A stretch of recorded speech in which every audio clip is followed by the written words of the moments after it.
Okay, Mr. O'Brien.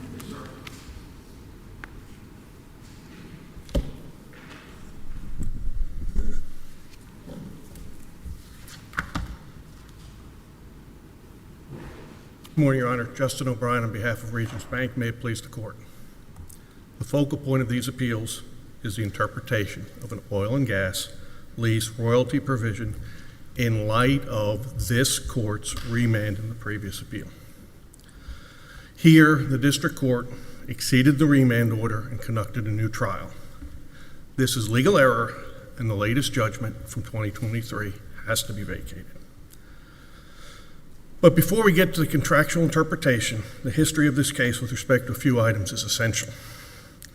As this Court knows, this case worked its way through state court for a number of years. After that matter was resolved, this suit was brought against Regions. All of the tort claims were dismissed. Only a breach of contract case remained, and Judge Clement, you were on that panel that made that ruling. In December of 2020, Regions sought a continuance of the trial date. It's important to note, plaintiffs opposed the continuance, arguing, quote, Regions Counsel has nearly half a year to prepare for a single claim, breach of contract trial, where discovery is closed and all discovery complete. Their words, not mine. Plaintiffs in the pretrial order, which was December of 2020, again stated, discovery is complete. They provided an exhibit list. That list did not include actual oil and gas production data for 2018, 2019, or 2020, and it was available, but they didn't include it on their exhibit list. Regions didn't have it because at that time it was sent directly to plaintiffs. In that exhibit list, once again, plaintiffs did not include any documents from Petrohawk, as plaintiffs conducted no discovery to Petrohawk. All of this is before the 2021 trial. At the trial in April of 2021, their expert, Robert McGowan, testified based upon his 2019 report. That 2019 report contained only actual data from 2017 and earlier. Didn't include the 2018, didn't include any 2019. When he testified in 2021, they didn't update the report, they didn't send any discovery with the additional information. Plaintiffs were satisfied to have their expert on damages testify, this is the amount, this is my calculation based upon this data, 4-year-old data. That's what they were happy to do. All of these things indicate they were happy to go to trial in 2021 with the level of information they had. Is this an estoppel argument or is this an untimeliness argument? This is focusing on McGowan's report, which you don't dispute, now was able to do actual damage assessments for 18, 19, 20, 21, and maybe a part of 22? Well, actually, Judge, it's part of an estoppel argument, but it also goes to show why the district court's ruling reopening after vacating is legal error, because it doesn't follow his argument in the judge's order. Says he reopened it because they didn't have this information. But let's imagine McGowan's supplemental report. I mean, time's passed, partly because of a legitimate direct appeal, reverse, goes back for royalty assessment. Now time has passed, so we can get exact numbers. Let's say the numbers, in fact, were in your favor. The actual damages were less. Let's talk about it a little bit, Judge. Okay, fine, but they didn't use all the actual damages they had information. They just once again picked an arbitrary date. Mr. McGowan stopped. It's not like he then updated again to the weeks before trial. He just said, hey, this is where I'm at. But the key is you don't even have to get to what Mr. McGowan testified to in 2023. And let me step back, and I'm getting ahead of myself. Let's look at the Federal Rules of Civil Procedure. The Federal Rules of Civil Procedure say you have to do it in the pretrial order. It has to be there. If it's not, you can't testify to it. So in 2021, it wasn't there. Clear case law says you can't. That's not what the district court ruled here, though. It is, because he didn't let McGowan's damages information into the second trial. Did he cite Rule 26? Did he say it was untimely? He didn't let it in. Judge, I can't. I thought he just sort of said, you know, you had your shot. You picked what you wanted. We'll stick with that. Not going to expand further. But correct me if I'm wrong. Judge, I think you're pretty accurate there. I don't think he cited I don't think he cited the Federal Rule of Civil Procedure in his reasoning as to it. I know we did brief it to him. Right. And once again, we appeal judgments, not necessarily the reasons for judgments. So, Okay, this is a little bit of the tale. I take it you're not conceding. If I'm not persuaded that there was a limited remand here, so he had jurisdiction, I know your arguments, I'll consider those, I want to hear them, but once he got to that hearing, there is some ambiguity with the addendum, and virtually every single witness says this was, a no-cost attack. That's the fundamental issue we're looking at. So, Judge, in order to get there, you have to say he was proper. Yes, I know. To reopen, and I don't think he was, and that's really where I led, because if you decide I'm right, we're That's done it. here. And what's the best case on a remand order like that isn't very delimiting, that he lacked jurisdiction to really find out from the parties what they meant with this contract? Well, there's a series of them, Judge, and I've always wanted to say this in court. It's the jacked up case. Okay, jacked up is different remand language. Well, but let's go through. Let me flip to that for a second. Okay. The language here says, each side presented conflicting expert testimony on how the respective rates would apply. The district court did not address this issue or make any credibility or fact findings regarding the dueling experts. This is not our job. Great, it's not this court's job to make the fact finding. But when we come to the cases, and let's start with the cases. The first case, the oldest case, is Stauffer, which is a 1969 case, and unfortunately nobody on this panel was on that case. But it says quite clearly, as to these first of these contentions, our remand represented our belief that the trial judge who heard the evidence should pass on the question in the first instance. Yeah. And I think that's pretty clear. The remand order here is directing the trial court to pass on the issue. I don't think there's any dispute of the royalty. But it's the second part of this phrase, credibility or fact findings regarding the dueling experts. That testimony is already in the record. We tried this case. It's there. All he has to do is read it. Judge Dowdy took ample notes. There's a record, there's a transcript. All of that information is available to him. But what's key here doesn't tell the court to do a new trial. It doesn't say reopen discovery, which is what he did. Go let him subpoena all these records from Petrohawk, which they could have done the first time. But it was the royalty question was remanded to him. So then he's studying the contract and he's looking at Petrohawk's other contract, which is identical. And he's thinking, I see some ambiguity. Why can't he then say, therefore, extrinsic evidence? Let's call in, Fuller on your side, but it seems like almost everybody else on the other side. Well, here's why. Okay. One, the exhibit he's looking at, he excluded in the first trial. They didn't appeal that exclusion. So that issue is decided.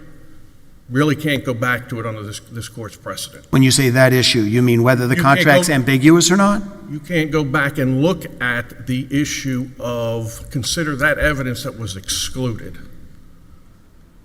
because that issue wasn't raised on the first appeal. Well, actually, it was the second appeal. Okay. The second part is, when we do a pretrial order and we prepare a trial, all the issues are before the court. And this is a contractual interpretation case. I don't think anybody disputes it. We have to interpret the royalty provision. All of that was before the court in the first trial. Yeah, but we said then on appeal, you didn't get there because you shielded Regions from liability. So we sent it back saying, figure out the royalty damage.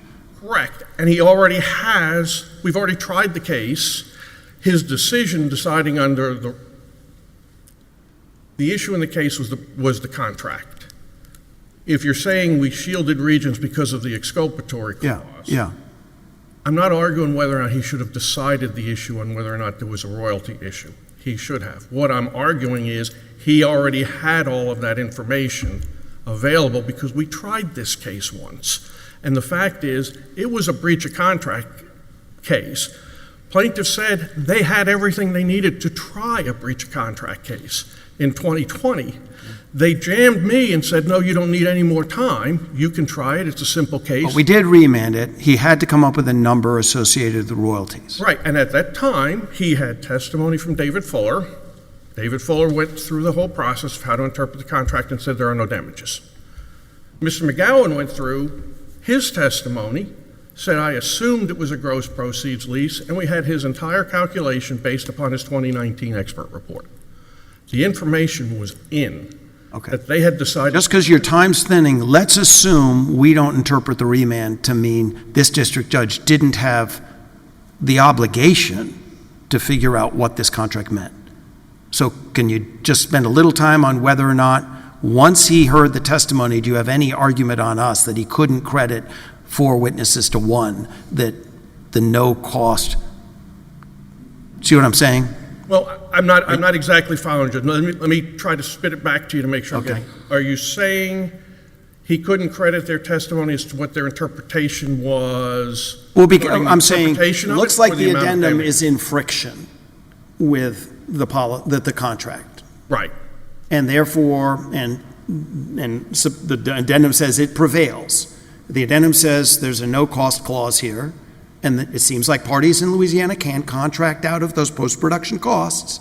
So then he hears the witnesses and they say, in fact, that's what we meant to do here. And then look at the completely identical Petrohawk lease, and that's exactly what was happening. Okay, let me walk you through it. One, in order to get to the ambiguity, you have to determine the contract is indeed ambiguous. Yes. And I've argued extensively in the brief, and I could, but that's a 30-minute argument. No, we'll distill it to 30 seconds. Why is it not ambiguous? Because when you calculate under Louisiana law, as Judge Wisdom said in Piney Woods, when you calculate the market value, if the wellhead is here at my left hand and you sell it here at the right hand, you have to do the reconstruction method to figure out what that costs. But you don't dispute that parties in Louisiana can contract out of that. I agree, parties in Louisiana can contract, but they didn't here. That depends on the addendum. Well, and what does the addendum say? And here's the real distinction. If you look at the Matador lease, which is what we're comparing it to, it says gross proceeds. Regions knew, everyone knew if this was going to be a gross proceeds lease, all you had to do was strike out market value at the well and write gross proceeds, but they didn't. So clearly, they didn't mean for it to be a gross proceeds lease.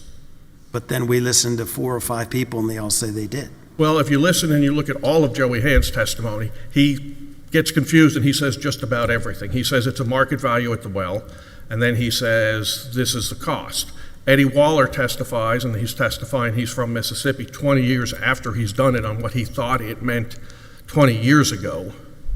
So yes, there is enough evidence in the record to make either decision.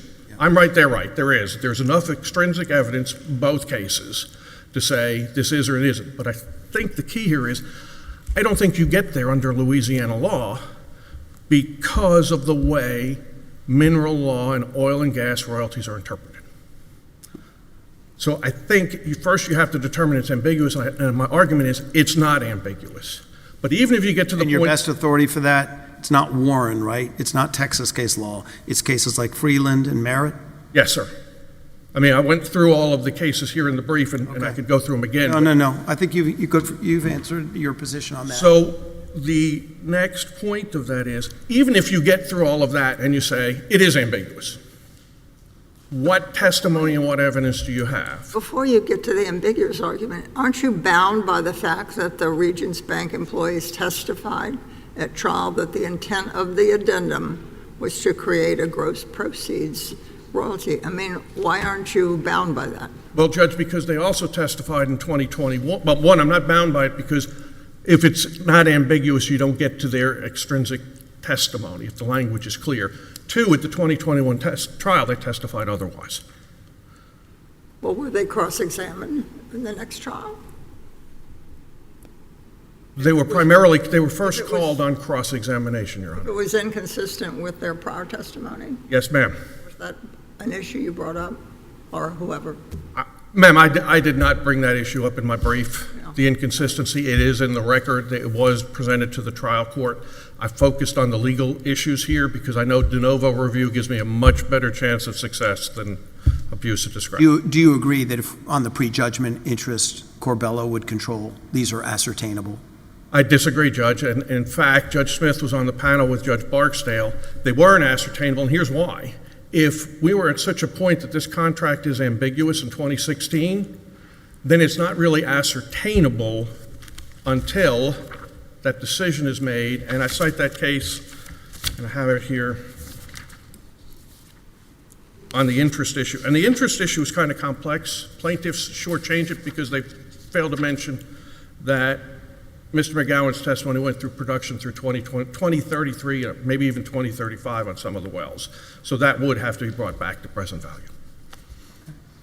As far as that's the concise oil and gas partnership case, and that's 986 F 2nd 1463. And that's cited in my brief. So, All right, your initial time has expired, Mr. O'Brien, and you've saved time for rebuttal. thank you, sir. Thank you. Ms. Chetta?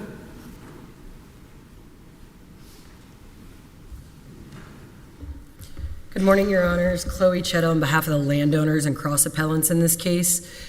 To start on the legal interpretation of the contract, the addendum in this Louisiana mineral lease expressly says that no costs can be charged to the landowner's royalty, and that unambiguously alters and prevails over the lease form that, based on a calculation of market value at the well, would allow costs to be charged to the landowner's royalty. It's important to note that in the 30 years since the Texas Supreme Court issued its plurality decision in Heritage, that no Louisiana state or federal court has ever applied Heritage to a mineral lease post-production costs issue governed by Louisiana law. If you look at the citing references of Heritage, there's 3 Louisiana cases that cite it. 1 is Judge Fallon, 2 are Judge Afric, and all 3 of those cases decide the issue under Texas law because the lease is governed by Texas law. Is that what we did in Warren? Warren is a Texas case. It's a Texas mineral lease governed by Texas law.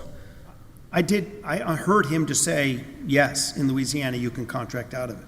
Yes, you absolutely can. The leading... But therefore, his primary argument was the remand order didn't allow for inquiry into extrinsic evidence that maybe Correct. undercut what had been presented. Nothing in this court's prior opinion prohibited the district court from considering the extrinsic evidence that substantive Louisiana law requires courts to consider in the event of finding a contract ambiguous. Louisiana Civil Code Article 2053 specifically delineates the exact types of extrinsic evidence that courts must consider, not may, but must. That includes the nature of the contract at issue. Remind me what our remand language was. The remand said the district court did not decide the royalty issue.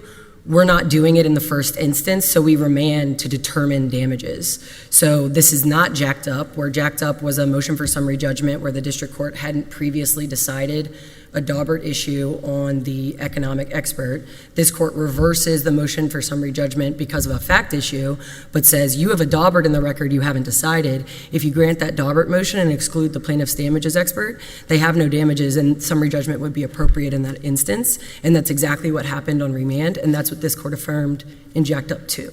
So it's not the same. Here, the district court never passed on the issue of the royalty damages at all. That was the issue in our previous appeal. This court agreed, said the district court missed it. The district court outlined the parties' competing arguments, and that's what this court also outlined in its opinion, and said, you got to go back to the district court to do it in the first instance. So when we presented our arguments about whether you could interpret the contract on the face of the contract itself, the district court said, I hear both of your arguments, I find them both reasonable. I can't figure this out, it's ambiguous. Once the district court determined it's ambiguous, the district court told us multiple times in the 2023 hearing that it tried to go back to the record and couldn't determine the damages because it didn't have the evidence that Louisiana law requires the court to consider. So the court had to reopen the record for the introduction of the extrinsic evidence that the landowners had repeatedly tried to present to the court, and the court refused to take. That was the issue. This is the McGowan supplemental report. No, on extrinsic evidence of the interpretation of the Let's say lease you're right, is and then it right. assesses and it looks at the other lease. But he began with, even if you're going to prevail that way, you are stuck with what you asked for. McGowan's original calculation. Right, so And the district court agrees on that. yes, and the district court's agreement is a bit strange because the district court doesn't cite Louisiana law, the civil code, Louisiana case law, or this court's case law on what the proper measure of lost profits damages under Louisiana law is. What the district court says is, I surmised that I'm supposed to use the evidence introduced at the April 2021 trial. That's not what Louisiana law says. In 8 years of litigating this case in the district court has never actually cited the Louisiana Civil Code or any case law about how Louisiana measures lost profits. That's governed by Civil Code Article 1995, which says that lost profits are measured by the loss actually sustained and the profit of which the obligee has been deprived. This court, interpreting Article 1995, citing Louisiana law, says that the best evidence of actual loss sustained is direct evidence of that loss, which we have in this case, and neither of the parties' experts dispute it. The only person who takes issue with the actual production data that we now have is Regents' counsel. Regents' expert said we should have updated it even further. We should just continue to update it every day as the case goes by until the moment at which the court makes a decision. He also says you had this exact report, this data, by the trial in 2021, and therefore it's untimely. I think couldn't be what Regents' counsel is arguing. What he's saying is because we now have data through 2022. I couldn't have possibly had actual production data through 2022 at a trial that's in April 2021. The way that the data is aggregated in the expert reports on both sides is that the data is annual. So when McGowan issued his expert report in early 2019, the 2018 annuals had not yet been aggregated. He had through December 31st, 2017. Expert reports are exchanged, all discovery is closed, all the briefing happens, dispositive motion briefing happens, all the summary judgments are in. The parties are preparing for a 2019 trial, and the district court grants summary judgment on a prescription statute of limitations issue. This court reverses. When we go back down to the remand at that point, we have a telephone status conference with the judge who issues an abbreviated scheduling order noting discovery is closed, everything is closed. So the only deadlines at that point were pretrial deadlines. Again, evidentiary issues. The parties did file some motions in limine, things like that, and we go to trial in April of 2021. I believe that trial was continued. That may be what Regents' counsel was referencing. We opposed the continuance. The trial was continued. We proceed in April 2021. In 2021, McGowan explains that his numbers are based on the data that was available as of the time of his report through the end of 2017. His data is still annualized. You can see in the tables that he submitted, which is, the exhibit is D53. It's actually a Regents exhibit. The tables show the data on an annual basis, but he says out loud the total estimated number for the futures as of the time of his report. That's it. So then when we get remanded again, and this time the court does allow exchanging of expert reports, additional depositions, et cetera, we say we now have 5 years worth of data that we didn't have before. The district court has never once adjudicated, determined, or even tried to determine the royalty damages, the actual lost royalties in this case. Here's what they are now. Not only does this increase the damages that we had, but it also bolsters the damages we submitted in 2021, because Regents has been arguing the whole time that any estimate of future production is pure speculation, and that's just not true. The wells are producing gas, they're producing gas as we speak, and you can see that in the actual production data that they can, not only did those wells continue to produce more gas, more wells came online in the last 5 years. So that's the difference in the actual lost profits. Getting to the point of ambiguity, Regents doesn't dispute that if you agree with the district court that the lease is ambiguous, that they lose. There's no challenge to that in their brief. Regents can't legitimately dispute that its own witnesses, as Judge Clement pointed out, its own witnesses testified they absolutely intended to negotiate a no-cost gross proceeds lease, not only here, but every time they ever negotiated a lease on these landowners' behalf. Not one lease that these landowners had negotiated by Regions was ever allowed for post-production costs. So they didn't contradict themselves from the earlier trial? No, the truth is not going to change from 2021 to 2023. Did Collingsworth, the landman, did he testify in the first trial? He did.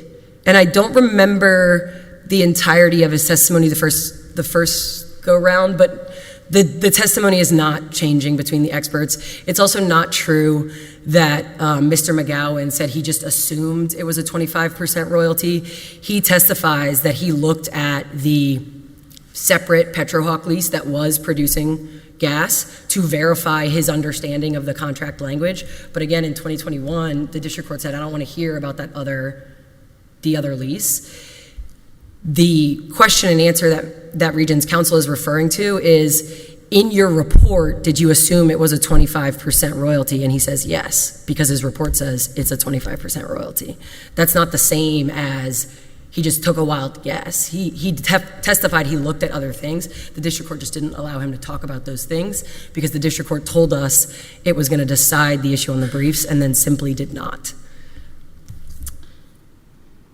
I also don't think that anything in this court's prior opinion prohibited the district court from determining damages the way that Louisiana law requires under Article 1995. Again, the prior opinion simply says you have to determine damages in the first instance. We're not doing it. So when the district court's determining damages, we think under substantive Louisiana law, you have to look at what those actual damages are. And in a case about ongoing lost royalties that everybody knew was about ongoing lost royalties this whole time, that it was important for the district court to consider the direct evidence of actual lost royalties for all of the years that were available at the time the district court is first adjudicating and determining the royalty damages. And regardless of that, whether prejudgment interest should be awarded on past damages, whether future damages should be present value discounted, that depends on the date of the district court's damages determination. It's not correct to say that in adjudicating damages in 2023, the district court can pretend that 2020 is in the future. It's simply not. So the district court took, slashed the landowner. He first determined that the landowners were entitled to damages. That's in the district court's opinion at ROA 9208. He says Franklin and Pyrenees are entitled to damages in the difference of 5% of past and future royalties. The district court also agreed that prejudgment interest should run on all past damages. That's at ROA 1068. He then just effectively made up which years were in the past and which years were in the future in 2023. Cut it off at 2017, is that right? For the prejudgment? Yes, the district judge's past damages are measured from 2010 to 2017. The district judge's future damages, which were determined in 2023, go from 2018 through the end of well life, which is 2032. So your position, as I understand it, is that prejudgment interest means that it runs until the date of judgment. Exactly, because those dates, the years that have passed at the time of the judgment, are in the past. Those are the past damages. Those damages have been incurred whether we like it or not. And importantly, there's a handful of those years where, because what the district judge said was, in 2021, you could have given me 2019, 2020, even though I issued a court order that said all discovery is closed, you don't get a supplemental expert report. But I couldn't have possibly given the court the actual damages for 2021, 2022, or 2023 because those years hadn't happened yet. But in 2023, we could. So the rationale doesn't make sense that the district court relied on, and it's not appropriate under Louisiana law. That prejudgment interest is measured by substantive law, and I haven't found a single Louisiana case that allows a court to do it that way. So for purposes here, we'd like the court to affirm the district court's contractual interpretation, whether you decide it based on the unambiguous language of the lease or based on ambiguity, the result that the district court reached, that these landowners negotiated a no-cost gross proceeds lease, is correct. That's true, and we can see that in the Petrohawk pay stubs. So are you asking, though, that we would remand for adjustment of the prejudgment interest? It kind of depends on how the court wants to do it. I'd like you to render for the 7.6 number that's in our brief. I think if you, understanding that math is hard for me, if this court is reluctant to do that or is uncomfortable with reversing and rendering on a damages issue, we cited several cases where this court has done that before. It wouldn't be the first time that this court has reversed and rendered a judgment, a damages judgment with specific numbers. But if this court is uncomfortable with doing that, I think it's a vacate of the damages award and a remand with instructions consistent with FRAP Rule 37B that requires the court to tell the district court what to do with interest calculations. One other thing I want to clear up, Piney Woods doesn't apply Louisiana law. This court's decision in Piney Woods, it's a Mississippi law case. The issue in Piney Woods was, is there a difference between market value, market price? It didn't decide market value at the well. It didn't interpret a lease with market value at the well and a no-cost addendum. That's not what happened in Piney Woods. The only time that this court has decided a market value at the well lease is the court's decision in Freeland. Freeland doesn't get to the no-cost point. There wasn't an issue of an addendum there. But because Freeland describes market value at the well as merely a substitute for inserting a calculation into the royalty provision, that's where we say the no-cost addendum comes into play. If market value at the well means you take the sale price, you subtract post-production costs, an addendum that says don't subtract post-production costs very clearly overrides that calculation. And again, the Petrohawk pay stubs from an identical mineral lease do show that that's exactly how these leases should be paid by the parties to that lease. Petrohawk is going to be in the best position and in a financially interested position to tell us whether post-production costs should or should not be coming out of the landowner's royalty, and Petrohawk is eating all of those post-production costs itself. It's also not true that there were no pay stubs in the district court record or to be used at the April 2021 trial.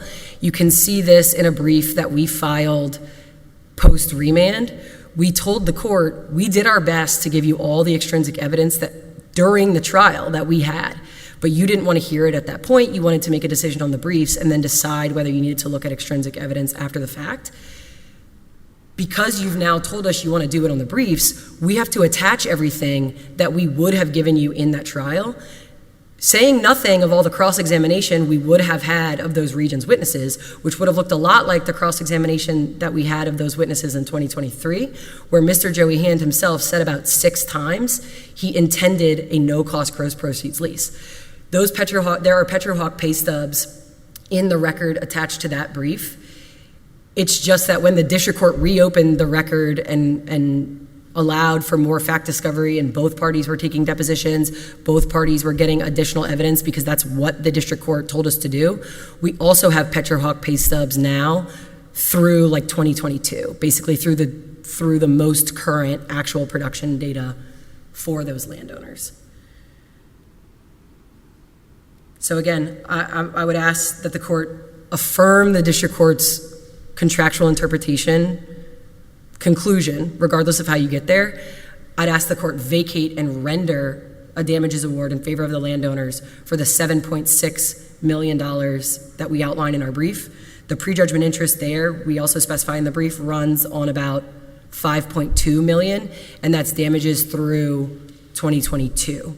But if that's uncomfortable to the court, we are fine with a vacate and remand, and frankly, at that point, I do think the parties would be able to figure out for themselves and agree on what the actual production is, what those numbers are, and present something to the district court for resolution on remand. And I'll give you a minute and 20 seconds back. All right, thank you, Ms. Chetta. Mr. O'Brien for rebuttal.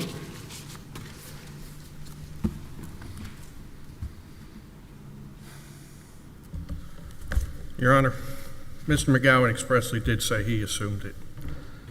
Record on appeal 23-30860-68-70.